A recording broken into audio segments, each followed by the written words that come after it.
Haleluya, puji Tuhan. Saudara siap diberkati? Mari sama-sama kita akan melanjutkan sebuah serial khotbah The Great Reversal, sebuah pemutar balikan yang diajarkan Yesus dalam sebuah khotbah Sabda Bahagia. Kita masuk kepada part 2 atau bagian kedua dengan judul Duka Cita yang mendatangkan berkat. Apa judulnya saudara? Mungkin judul ini kelihatannya nggak masuk akal bagi saudara. Mungkin judul ini di mana-mana berkat itu sukacita, bukan duka cita. Tetapi ternyata dalam Alkitab ada sebuah pengajaran yang unik yang Yesus sampaikan ketika dia menyampaikan di Sabda Bahagia, bahwa Tuhan dapat bekerja dalam setiap musim dalam hidup kita. Dia bukan saja dapat bekerja ketika engkau berada di puncak gunung bicara keadaan baik, tapi dia juga dapat bekerja ketika engkau ada di lembah, ketika engkau berada di bawah musim yang namanya pencobaan, penderitaan, tantangan. Sama-sama bilang sama saya, Tuhan yang saya sembah bukan hanya ada di saat keadaan baik, tetapi terlebih lagi Dia ada ketika keadaan tidak baik. Coba yang percaya bilang amin dan kasih tepuk tangan di atas kepalamu. Haleluya. Oke? Udah, itu khotbah saya, kita boleh pulang saudara. Mari sama-sama kita lihat Injil Matius 5 ayatnya yang keempat. Injil Matius 5 ayatnya yang keempat. Yuk sama-sama kita baca. 3, 2, 1 ya. Karena mereka akan, sekali lagi, karena mereka akan. Saudara nggak salah baca, saudara nggak salah lihat. Yesus bilang berbahagialah orang yang berduka cita karena mereka akan dihibur. Karena menurut Yesus keberkat itu, bahagia itu berbeda dengan menurut dunia. Saya kemarin iseng di sosial media saya yang followernya 1 miliar itu. Saudara yang belum follow tolong follow, like, subscribe. Tolong dibantu lah. Jangan minta fallback. Saya kemarin ngomong di sosial media, saya tanya, Dear netizen maha benar maha sempurna. Ya kan netizen kan kalau udah ngomong suka-suka moncongnya aja kan. Ya kan, Dear netizen saya mau tanya, apa sih arti bahagia bagi kamu? Apa sih arti bahagia bagi kamu? Banyak yang jawab bahagia itu menggenggam tanganmu. Yeay, dasar jomblo. Ada yang bilang bahagia itu punya mobil, punya rumah. Masing-masing punya jawabannya. Tetapi bahagia dari versinya Yesus akan mengejutkan saudara. Mari kita lihat bahagia versi dunia. Bagi dunia, bagi budaya, dari sudut pandang budaya atau dunia, bahagia itu ketika segala sesuatu berjalan dengan lancar. Bagi kita, kalau segala sesuatu berjalan dengan lancar, bagi kita itu bahagia. Kan enak kan, kita punya bisnis lancar, kita punya karir lancar, kita PDKT, bukan dijawab kamu terlalu baik bagi aku. Ini dari ini banyak yang jomblo nih. Semua ketika segala sesuatu berjalan lancar, maka bagi kita itu bahagia. Tetapi kita lihat lagi bahagia yang kedua. Berbahagia ketika semua impian kita tercapai bagi dunia.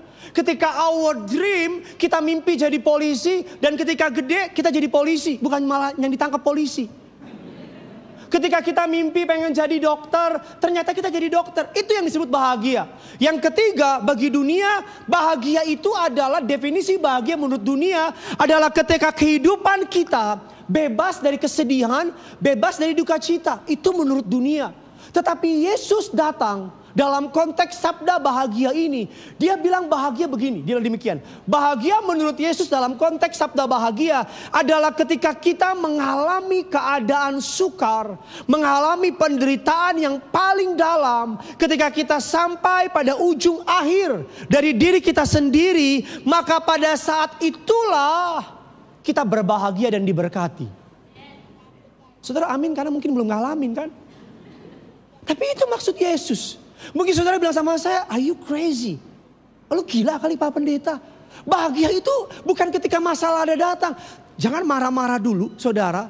Tapi saya akan jelaskan sama saudara. Justru seringkali ketika kita mengalami penderitaan, ketika kita mengalami air mata, justru di sana kita ketemu Yesus. Justru di lembah kekelaman kita ngalami Yesus. Justru di masa sukar kita kenal Tuhan. Alkitab mengatakan saudara, seorang hamba Tuhan C.S. Lewis mengatakan demikian. Dalam keadaan senang Allah berbisik sama kita. Tapi dalam keadaan air mata Allah berteriak sama kita. Saya mau tanya sama saudara, kapan Tuhan terasa dekat? Seringkali ketika keadaan kita sedang susah. Ini ada orang apa enggak sih? Amin. Saya ulang lagi, kapan kita merasa Tuhan terlalu dekat sama kita? Ketika kita mengalami masa yang sulit. 4-5 bulan belakangan ini saya ngerasa deket banget sama Tuhan. Deket banget. Karena tiap malam gak bisa tidur kalau gak nyembah. Karena gak bisa tidur kalau gak cari Tuhan. Tiap malam kerjaannya cuma membasahi tempat tidur dengan air mata. Bagi orang ini kemunduran bagi saya, tapi bagi saya bukan kemunduran. Tuhan sedang tarik saya mundur ke belakang untuk maju ribuan lipat kali ganda. Untuk kemuliaan bagi nama Tuhan. Mari kita melihat sudut pandang dari Alkitab. Sudut pandang dari Alkitab. Mungkin kita berpikir perkataan Yesus itu gila. Atau jangan-jangan sebenarnya Yesus yang benar dan pasti dia yang benar. Justru kita yang gila. Jangan-jangan kita yang gak waras.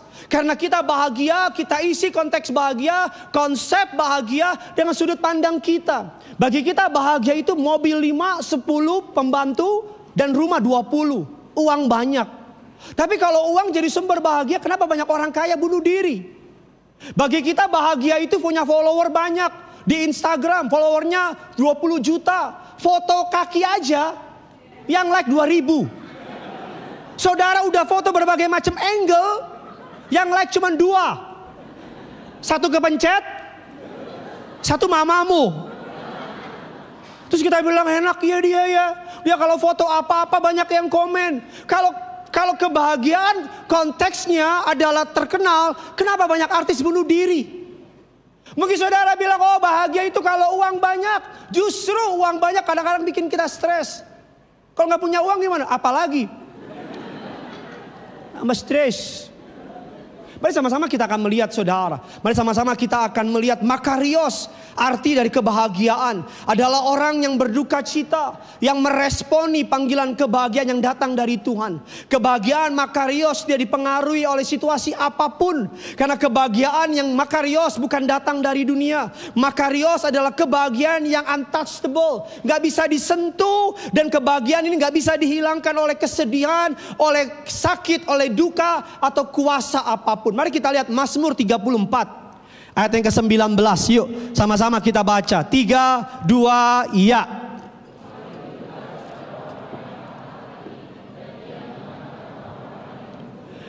Justru Tuhan terasa dekat ketika hatimu hancur. Amin kayak apa kayak gitu. Amin. Justru Tuhan terasa dekat ketika engkau merasa remuk. Mari kita lihat contoh di Alkitab namanya Ayub. Ayub ini dari Sumatera Utara namanya Ayub Siagian. Bodoh amat pak, terserah gua. Ayub menurut versi dunia, Ayub itu bahagia. Kenapa? Karena kaya, pernikahannya bahagia, anak-anaknya baik, hidupnya baik, 7 anak laki-laki, 3 anak perempuan, 7.000 ekor kambing domba. Kalau Ayub ini orang Batak pasti 7.000 babi. 3.000 ekor unta, 500 pasang lembu, 500 keledai betina, budak yang sangat banyak. Menurut dunia, Ayub ini happy, bahagia. Tapi kita melihat ketika Tuhan memproses Ayub, anak-anaknya mati, kehilangan seluruh ternaknya, kesehatannya terganggu, bara busuk di seluruh tubuhnya. Dia harus memecahkan yang namanya beling untuk menggaroknya. Bahkan istrinya berkata, kutukilah Allahmu dan matilah. Tetapi Ayub 42 ayat yang kelima, justru di momen duka cita ini Ayub mengenal Tuhan. Mari sama-sama kita baca Glotamres 3, 2, ya.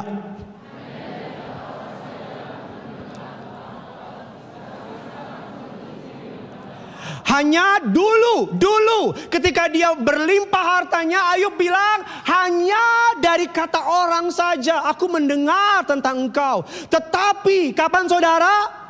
Sekarang mataku sendiri memandang engkau. Saya tahu khotbah ini gak populer. Saya tahu saudara mungkin berharap dengar khotbah kok diberkati. Tapi saya pengen saudara mengerti kebenaran ini. bahwa akan datang dalam hidup orang percaya, saudara akan melewati lembah kekelaman. Dan di lembah kekelaman itu engkau akan menemukan Yesus. Amin. Engkau akan menjadi dewasa. Saya berapa waktu lalu ketemu dengan seorang jenderal. Datang ngobrol. Saya datang ke rumahnya ngobrol sama dia. Ngobrol, dia cerita anaknya mengalami sklerosis. Anaknya tulangnya, soalnya dia bukan tulang orang Batak, bukan. Tulangnya begini. Tulangnya melengkung. Dia bilang, Pak Pendeta sebagai seorang ayah, saya khawatir. Selama 2-3 minggu saya stres.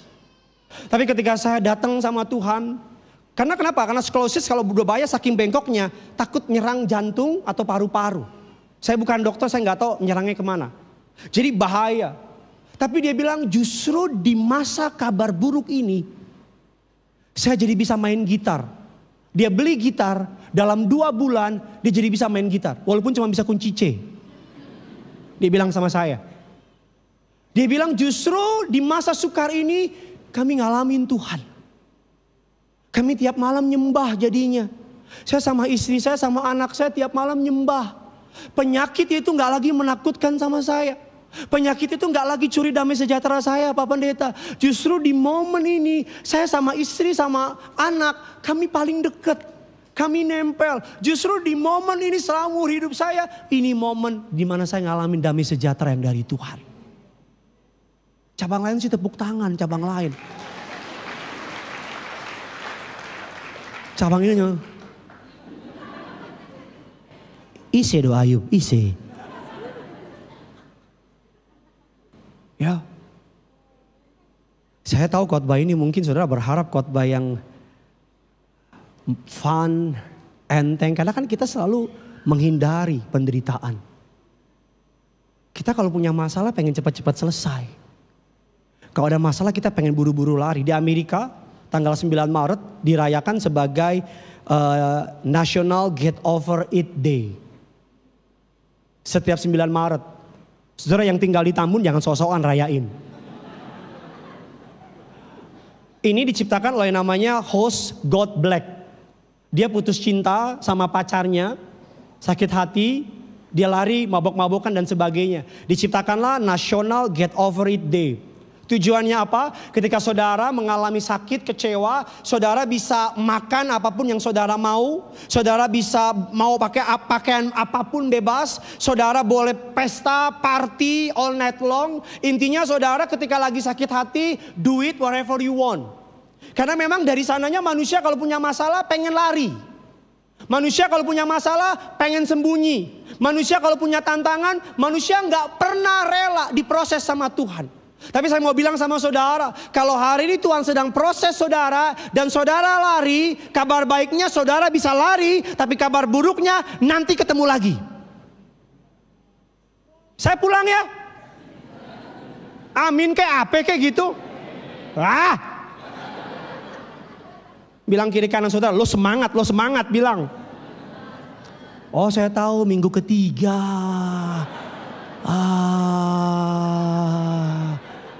Pantasan make upmu mulai tipis. Pantasan kurusan kau kulihat. Kan gitu kan, kalau minggu pertama kan baru gajian kan. Ku mau selalu bersyukur. Masih banyak DP doi.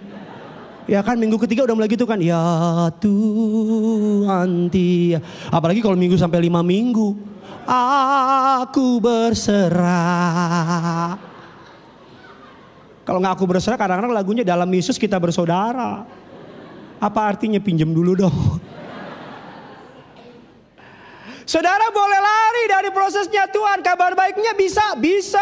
Tapi kabar buruknya nanti ketemu lagi. Saudara lari nih. Tuhan proses nih. Lari Lolos. Tapi nanti ketemu lagi kata Tuhan. Lari Jo kata Tuhan. Kata Tuhan bilang sama malaikat, biar Jo. Biar tuh si Carlota lari kata aja. Tapi nanti ketemu lagi. Ya. Get Over It Day adalah hari dimana orang kalau lagi sakit, you can do whatever you want. Tapi kan kita anak Tuhan. Kita kalau sakit masa kita mabok? Tapi Pak, saya kan sakit hati Pak. Semua orang pernah sakit. Cuman 2 pilihannya. Disakiti atau menyakiti, korban atau pelaku. Dari muka-mukamu kayaknya kau pelakunya justru di sini. Ya saya sih Pak disakitin 3 kali Pak. Tapi menyakiti 20 kali. Ya. Makanya ketika saudara dan saya menghadapi masa sukar, jangan lari. Hadapi dengan iman. Sakit enggak? Banget. Enak enggak? Enggak enak. Tapi it's okay. Kalau saudara enggak lari, ikutin Tuhan, kau akan melihat dari ulat yang menjijikan, yang enggak bagus, yang enggak ada yang mau, Tuhan akan ubah engkau jadi kupu-kupu yang baik, yang indah, dan di mata dunia orang mau sama saudara. Enggak apa-apa hari ini orang bilang ulat menjijikan, ulat itu hama. Kita semua tadinya ulat, enggak layak, enggak menarik di hadapan manusia. Tapi ketika kita datang sama Tuhan, mungkin hari ini orang lihat saudara sebagai sampah gitu, sebagai menjijikan. Tapi kalau engkau gak nyerah sama dirimu dan datang sama Tuhan, tunggu tanggal mainnya di bioskop-bioskop kesayangan Anda. Kau akan melihat tangan Tuhan yang kuat mempromosikan saudara dengan ajaib dan luar biasa. Saya masuk dalam inti khotbah saya. Apa yang dimaksud dengan mourn, to be happy. Berduka cita yang mendatangkan berkat. Yang pertama, Alkitab mengatakan berduka cita. Berduka cita atas apa yang mendatangkan berkat? Yang pertama adalah berduka cita atas dosa kita. Duka cita atas kita hidup di generasi yang kalau dosa malah bangga. Kita hidup di generasi yang kalau itu orang habis gue samperin, moncongnya gue pegang. Itu orang habis gue sikat, kita bangga. Kita hidup di masyarakat yang rebut suami orang malah bangga. Malah nyanyi lagi, jadikan aku yang kedua. Kita hidup di masyarakat yang kalau salah galakan dia. Wah, betul. Yang salah siapa? Yang galak. Kita hidup di masyarakat kalau minjem baiknya minta ampun, gila nagih kita kayak pengemis. Tol. Ya. Berduka cita atas dosa kita. Mari kita lihat kenapa Daud disebut sebagai the man after my own heart. Kenapa Daud disebut sebagai orang yang berkenan di hadapanku. Saudara perlu tahu, Daud itu pembunuh. Daud itu tangannya berlimpah dengan darah. Daud itu pezina. Daud itu pembohong. Daud itu melawan Allah karena membunuh Uria. Tapi kenapa Tuhan kasih dia gelar the man after my own heart? Kenapa Tuhan bilang bahwa dia orang yang berkenan di hatiku? Mari kita lihat alasannya. Ayat 7 dan ayat yang ke-8. Yuk sama-sama kita baca. 3, 2, 1, iya.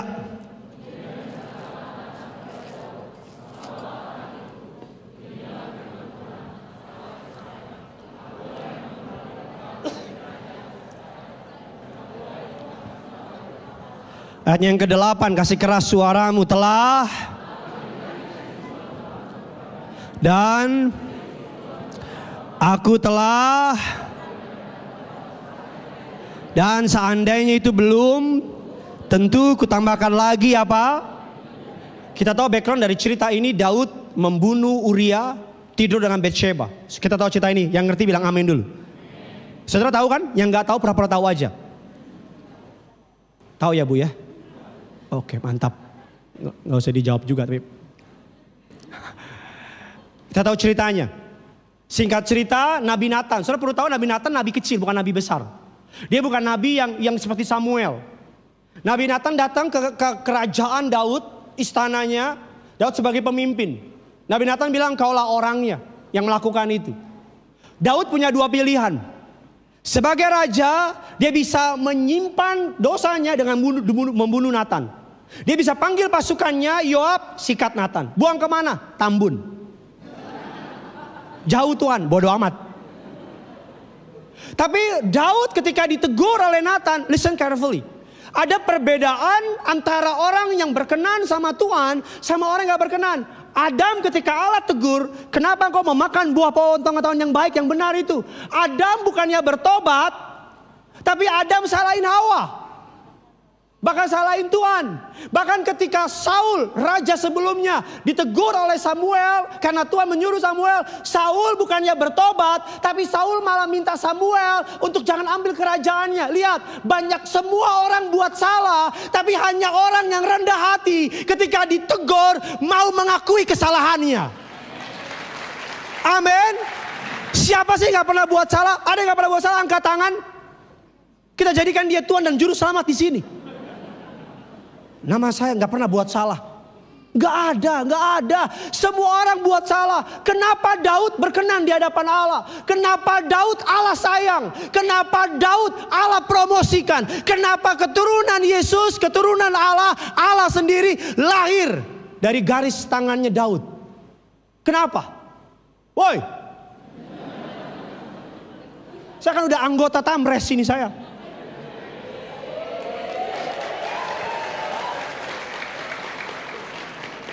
Kan kita udah join. Tolong dibantulah. Kenapa? Karena ketika Daud ditegur,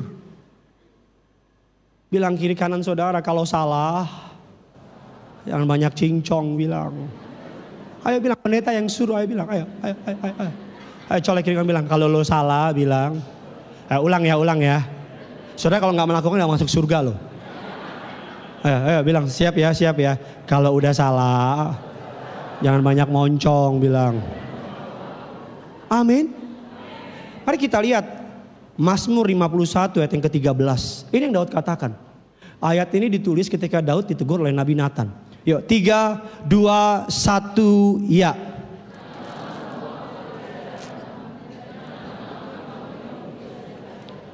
Daud nggak minta apa-apa sama Tuhan. Dengar baik, young people, anak-anak muda, my heart is belong to you. Tentunya belong to my wife, tentunya itu pasti.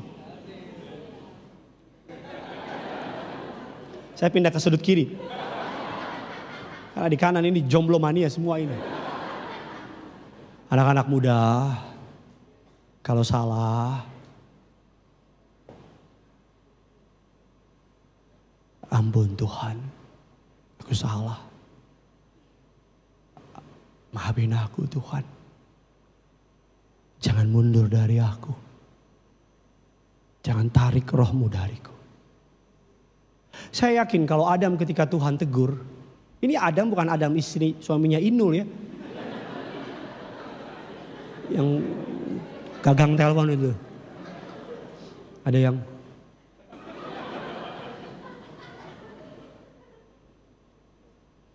ketika Adam salah, saya yakin kalau Adam langsung ngomong gini, have mercy on me God.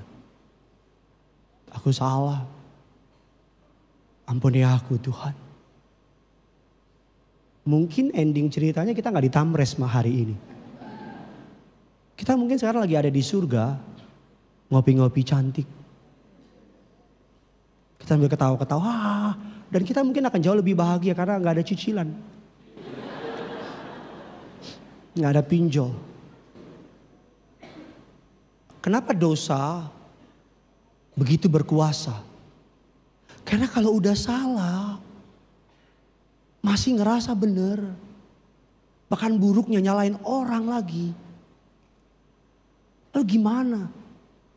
Bedakan diampuni karena anugerah, dibenarkan karena anugerah, sama ngerasa bener. Bedain. Banyak orang Kristen ngerasa benar, makanya berani tunjuk orang lain. Jadi penghakim, jadi hakim buat orang lain. Hakim, wah si ini salah nih, si ini salah nih. Bahkan kalau ada orang salah, dia nomor 1 langsung bikin konten. Demi apa? Engagement. Demi apa? Iklan. Demi apa? Like. Kita jadi budak sosial media. Berapa banyak orang yang kalau foto pakai filter semua. Muka aslimu gak kau pakai kan? Lebih putih, gak ada jerawat.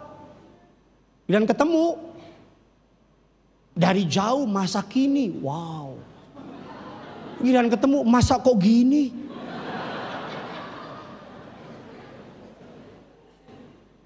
Kita hidup di masyarakat yang sangat pintar berpura-pura. Kita hidup di masyarakat yang main gereja-gerejaan. Main pendeta-pendetaan. dan jemaat-jemaatan. Goal dari khotbah ini sederhana. Godly sorrow, duka cita karena pengarangnya Roh Kudus. Ketika Tuhan menegur Petrus, "Do you love me? Apakah engkau mengasihi aku?" Petrus sedih. Kenapa Petrus sedih? Karena Petrus mengingat dosanya. Saya nggak dorong saudara untuk mengingat dosa-dosa masa lalu, no. Tapi saya dorong saudara untuk bisa ngalamin proses ini sama Tuhan. Ngelewatin proses ini sama Tuhan. Kalau belum, tunggu tanggal mainnya. Di bioskop-bioskop kesayangan Anda. Kau akan lewatin itu. Saya berdoa ketika engkau melewati itu, engkau kuat. Saya berdoa ketika momen itu datang, kau nggak lari, kau akan keluar sebagai pemenang. Amin saudara. Ayo kasih tepuk tangan dulu. Ibrani 12 ayatnya yang ke-11. Ibrani 12 ayat yang ke-11. Yuk sama-sama kita baca. Saya minta tolong pemain keyboard bisa bantu saya. Ibrani 12 ayat yang ke-11 sama-sama kita baca. 3, 2, 1 ya.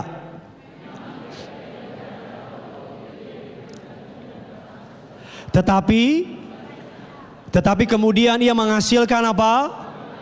Buah kebenaran yang memberikan apa? Damai kepada mereka yang apa? Kepada mereka yang apa? Ketika Yesus berbicara ini di khotbah sabda bahagia, Yesus bilang berbahagialah mereka yang berduka cita karena mereka akan dihibur. Duka cita di sini ada berbicara godly sorrow karena dalam diri kita Roh Kudus menjadi pengarangnya. Ketika saudara berkata bohong, Roh Kudus memberikan duka cita. Roh Kudus bilang jangan bohong dong, kan kamu anak Tuhan. Ketika kita ngomongin orang lain, Roh Kudus yang mengarang perasaan bersalah. Roh Kudus bilang gini, kok kamu ngomongin orang lain sih, kan kamu anak Tuhan, jangan ngomongin orang lain. Ada godly sorrow. Ketika saudara ada orang jahat sama saudara, saudara nggak ngampunin. Di sini ada Roh Kudus yang ngingetin, ampunin dong. Kamu kan diampunin banyak. Kamu juga harus mengampuni orang yang bersalah. Roh Kudus dalam diri saudara, setiap kali saudara melawan kehendak Allah, dia akan memberikan duka cita itu. Dia akan membuat saudara sabar. Dia akan membuat saudara, aku kan anak Tuhan. Aku kan udah ditebus oleh darahnya. Aku nggak boleh jahat sama orang. Orang mau jahat terserah dia deh. Aku harus ngampunin, dia nggak ngampunin urusan dia. Amin. Walaupun jemaat nggak respon khotbah saya, urusan jemaat. Aku ampuni tapi minggu depan jangan diulang. Amin. Duka cita yang mendatangkan sukacita. Kenapa? Karena ketika dulu saudara dan saya, tolong yang sedih-sedih mas. Aku yang lemah tanpamu, aku yang hina karena cinta yang tak hilang darimu, yang mampu membunuhku. Darimu. Najis pak memang. Kamu berbohong, ku tetap percaya. Kamu lukai, ku tak peduli. Coba kau pikir,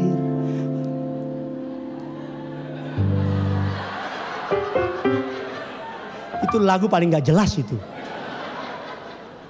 Kalau dia bohong tinggalin lah. Tapi pak ganteng pak, halusnya sampai bawah pak. Bilang kiri kanan saudara, cinta boleh, tapi jangan bodoh bilang. Sampai di mana khotbah saya tadi?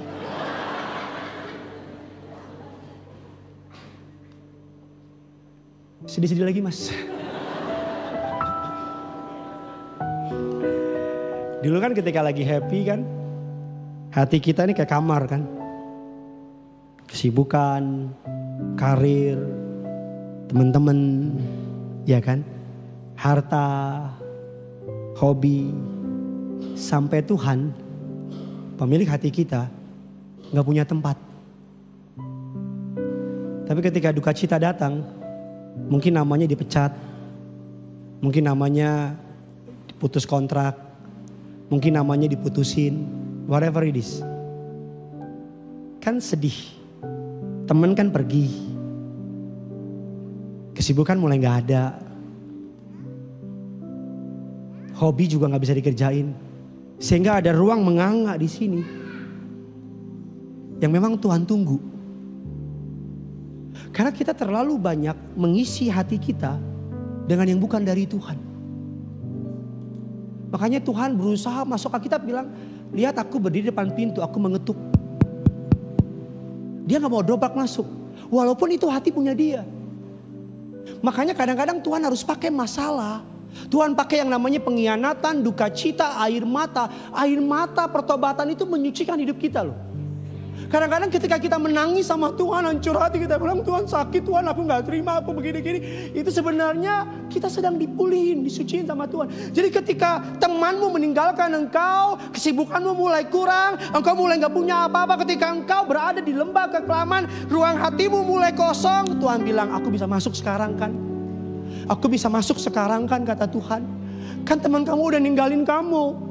Kan kamu udah gak sibuk kayak dulu lagi. Kan dulu kamu kan sibuk, kamu kan manajer di kantor. Kamu gak pernah punya waktu buat aku, kata Tuhan. Ketika kamu sekarang dalam keadaan lembah kekelaman, karena itu yang saya alami, itu yang saya lewatin. Ketika saya semua pergi meninggalkan, banyak ruang kosong di hati saya. Di situ Tuhan menjumpai saya. Di situ Tuhan datang sama saya. Saya kenal Tuhan lebih lagi.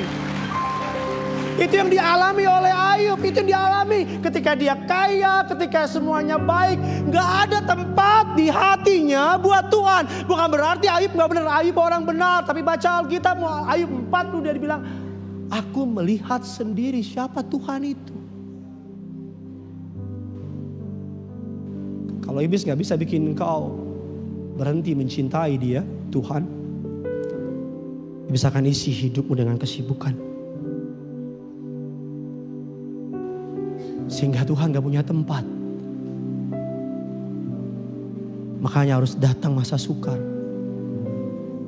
Ketika datang masa sukar, teman ninggalin, kesibukan berkurang. Mungkin nama masa sukar itu di rumah sakit. Di situ Tuhan muncul. Bisa ngomong, kata Tuhan. Sekarang kan udah gak sibuk. Mungkin tiap malam kau teleponan mulu sama pacarmu. Teleponan mulu. Dari terbit matahari sampai tenggelamnya. Kamu tutup dong. Kamu aja. Tutup bareng-bareng ya. 1, 2. Kok gak ditutup? Sampai pagi teleponan. Pas putus.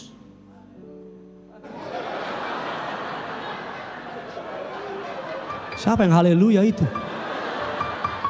Baru diputusin ya. Pas putus, malam-malam biasanya kau tatap fotonya.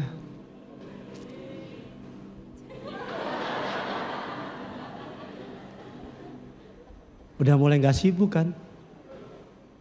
Roh Kudus mulai ngomong. Can we talk now? Bisa ngomong sekarang. Mungkin kau atlet, sibuk, tanding mulu terus. Tuhan kasih cedera. Kakimu digips. Atau otakmu digips. Terserah kau lah, apa saya gak tahu lah.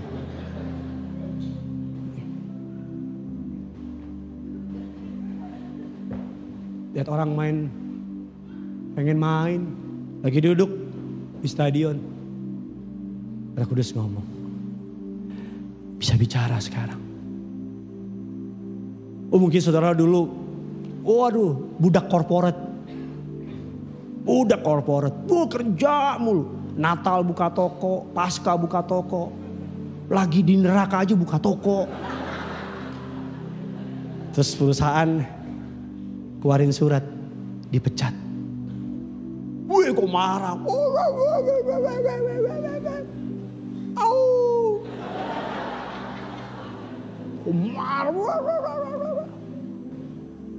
Ketika lagi di rumah, kirim-kirim CV, Roh Kudus mulai ngomong. Hey, udah lama gak ngobrol. Apa kabar?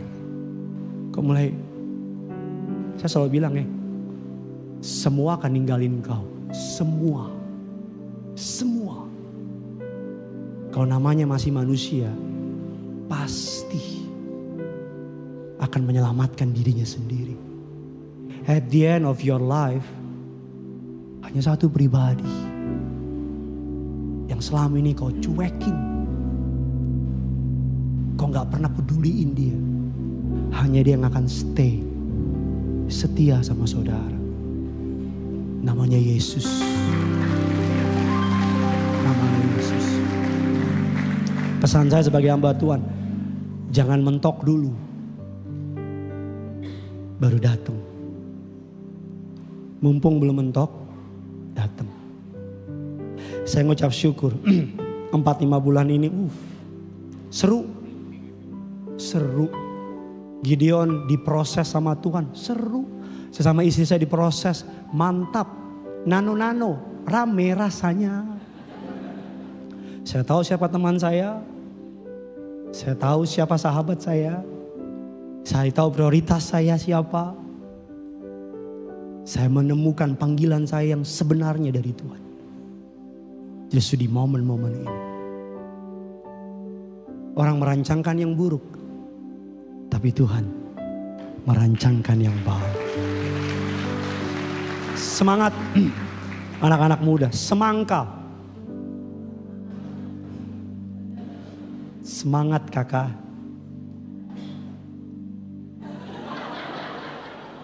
Itu ada orang ketawa di sebelah sana, itu dia. Itu dia bagian-bagian yang orang yang baru ngerti nanti malam. Besok minggu kita akan membahas bagian yang ketiga dari khotbah Sabda Bahagia. Doa saya, dia yang panggil saudara, dia yang proses saudara, dia juga yang setia sama saudara.